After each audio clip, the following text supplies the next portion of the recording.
14 ବର୍ଷ କାଳ ବାସ କରିଥିଲେ ଏବଂ 12 ବର୍ଷ କାଳ ପ୍ରବାସ କରିଥିଲେ। ବହୁତ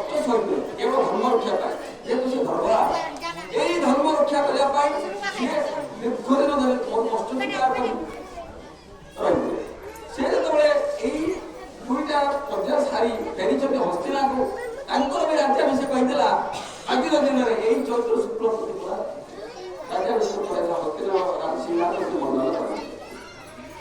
ପୁଣି ସେଇ ମହାଭାରତର କଥା ସବୁଠୁ ବୟୋଜ୍ୟେଷ୍ଠ ବ୍ୟକ୍ତି ହୁଅନ୍ତୁ ପିତାମହ ଭୀଷ୍ମ।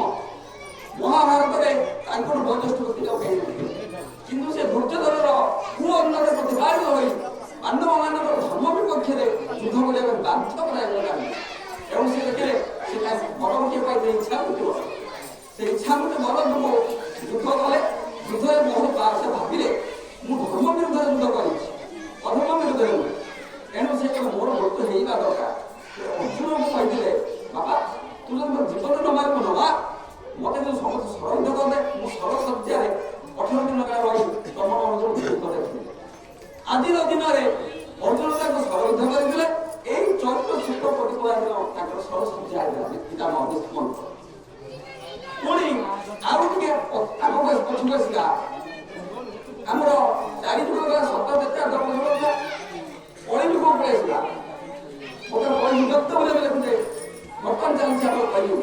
ଏଇ କଳିଯୁଗରେ ମଧ୍ୟ ଆମର ବହୁତ ବିକ୍ରମାଦିତ୍ୟ ଯିଏକି ଭାରତକୁ ଶାସନ କରିଥିଲେ କିଛି ବର୍ଷ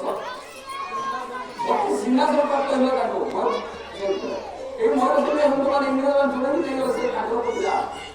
ସେ ବହୁତ ବିକ୍ରମାଦିତ୍ୟ ଆଜିର ଦିନରେ ତାଙ୍କର ଗୋଟେ ପଞ୍ଜିକା ଆରମ୍ଭ କରିଥିଲେ, ଯୋଉଟାକି ଆମେ ଲେଖୁଛେ ବିକ୍ରମ ସମ୍ବତ। ସେଟା ହେଲା ବିକ୍ରମାଦିତ୍ୟ ପଞ୍ଜିକା। ବିକ୍ରମ ସମ୍ବତ 2082 ଲେଖୁଛେ। ଏ 2082 ବର୍ଷ ତଳର କଥା। ବିକ୍ରମାଦିତ୍ୟଙ୍କ ଦ୍ୱାରା ସେଇ ପଞ୍ଜିକାଟି ଆରମ୍ଭ କରାଯାଇଥିଲା। ସେଇ ପଞ୍ଜିକାଟି ଆଜି ଦିନରେ ଆରମ୍ଭ କରାଯାଇଥିଲା। ଏଇ ଚୈତ୍ର ଶୁକ୍ଳ ପ୍ରତିପଦା ତିଥି। ଏପରି 4 ଦିନ କଥା କହିଲି। ଏଇ ଦିନଟିର ମହତ୍ଵ ଏତେ ଯେ ଆମେ ରାଷ୍ଟ୍ରୀୟ ନବବର୍ଷ ଘୋଷଣା କରି ଆଜି ପାଳନ କରୁଛେ। ଆମ ହିନ୍ଦୁ ସମାଜରେ ହିନ୍ଦୁ ଧର୍ମର ଧର୍ମ ନାହିଁ।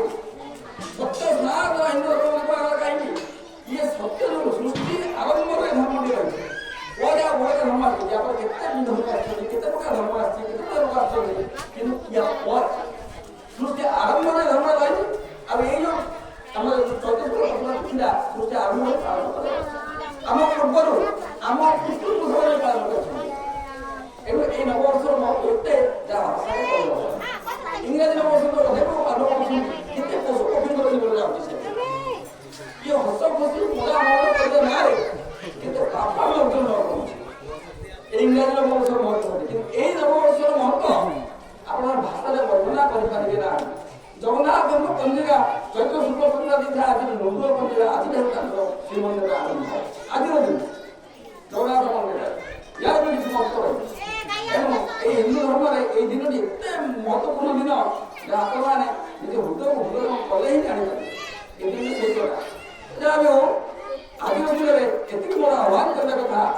ଆଜିର ଦିନ ଏତେ ମହତ୍ୱପୂର୍ଣ୍ଣ ଦିନ ଯେ ଆମର ଧର୍ମ ଗୋଟେ ଏତେ ମହତ୍ୱପୂର୍ଣ୍ଣ ଧର୍ମ ଯେ ଜଗନ୍ନାଥ ଧର୍ମୀ ଆମେ ସବୁ ସତ୍ୟ ସନାତନ ହିନ୍ଦୁ ଧର୍ମୀ। ଏବଂ ଏଇ ଧର୍ମଟିକୁ ଆଜିର ଦିନେ ସଂକଳ୍ପ କରିବା ଉଚିତ। ଆଜି ନବବର୍ଷରେ ମୋର ଏତିକି ଅନୁରୋଧ, ମା ଭଗବାନଙ୍କୁ ଏତେ ଆଗ୍ରହ ପ୍ରକାଶ କରିବି ଏବଂ ସମସ୍ତ ଭାଇ ଭଉଣୀମାନଙ୍କୁ ଏତିକି ଆଗ୍ରହ ପ୍ରକାଶ କରିବି। ଆଜି ସଂକଳ୍ପ ନେବା କଣ କରିଦେବା ନା ମମ ନିତ୍ୟା ହିନ୍ଦୁ ରକ୍ଷା ମୋ ମନ୍ତ୍ର ସମାନ୍ତ ହିନ୍ଦୁ ସଦୟ ସର୍ବେନା ହିନ୍ଦୁ ନପତି ଦେବାୟ। ଆଉ ଏଠି ଗୋଟେ କଥା ଆପଣ ଜାଣିଥାନ୍ତୁ, ନିଜ ହିତ ଜାତମ ହିନ୍ଦୁ ନିଶ୍ଚୟ ପ୍ରତିରକ୍ତ ବିନ୍ଦୁ। ଏଣୁ ଏଇ ଧର୍ମର ମହତ୍ଵ ଏତିକି ସଂକଳ୍ପ ନିଅନ୍ତୁ। ଆଜି ଦିନରେ ଏତିକି କରନ୍ତୁ ଯେ କିପରି ସତ୍ୟ ସନାତନ ହିନ୍ଦୁ ଧର୍ମ ଭାରତରେ ପ୍ରତିଷ୍ଠିତ ରହିବ ଏବଂ ବହୁତ ସଂଗଠିତ ଧର୍ମ ହିସାବରେ ସଂଗଠନ ସଂଗଠିତ ହେବ। ଏହା ଆପଣମାନେ ସଂକଳ୍ପ ନିଅନ୍ତୁ। ଆଗାମୀ ଦିନରେ ନିଜକୁ ନବକଳେବର କରି ଖିଆ କରନ୍ତୁ। ଆପଣଙ୍କର ଧର୍ମ ଭାବନା ଜାତ ହଉ, ଆପଣମାନଙ୍କ ମନରେ ଦୈବ ଭାବନା ଜାତ ହଉ। ଏହା ହିଁ ମୋର ପ୍ରଭୁ ଶ୍ରୀ ଜଗନ୍ନାଥଙ୍କ ପାଖରେ ପ୍ରାର୍ଥନା ଏବଂ ଏହାରି ପ୍ରାର୍ଥନା ସମସ୍ତଙ୍କ ପାଇଁ ଅବାଳ ବୃଦ୍ଧବନ୍ଧା ମା ଭଉଣୀ ସମସ୍ତଙ୍କ ପାଇଁ ଏ ବର୍ଷଟି ଶୁଭମୟ ହଉ, ମଙ୍ଗଳମୟ ହଉ ଏବଂ ସୁଖମୟ ହଉ।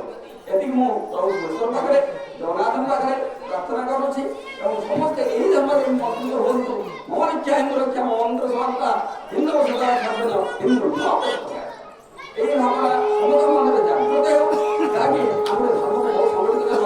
ଆଜି ଦିନରେ ସମସ୍ତେ ସେହି ସଂକଳ୍ପ ନିଅନ୍ତୁ ଏବଂ ସମସ୍ତେ ସୁଖରେ ରୁହନ୍ତୁ, ଖୁସିରେ ରୁହନ୍ତୁ। ଏଠି ମୋର ପ୍ରଭୁ ଜଗନ୍ନାଥ ପ୍ରାର୍ଥନା। ସର୍ବେ ଭବନ୍ତୁ ସୁଖିନଃ, ସର୍ବେ ସନ୍ତୁ ନିରାମୟା, ସର୍ବେ ଭଦ୍ରାଣି ପଶ୍ୟନ୍ତୁ, ମା କଶ୍ଚିତ୍ ଦୁଃଖକାୟ। ଓମ୍ ଶାନ୍ତି ଶାନ୍ତି।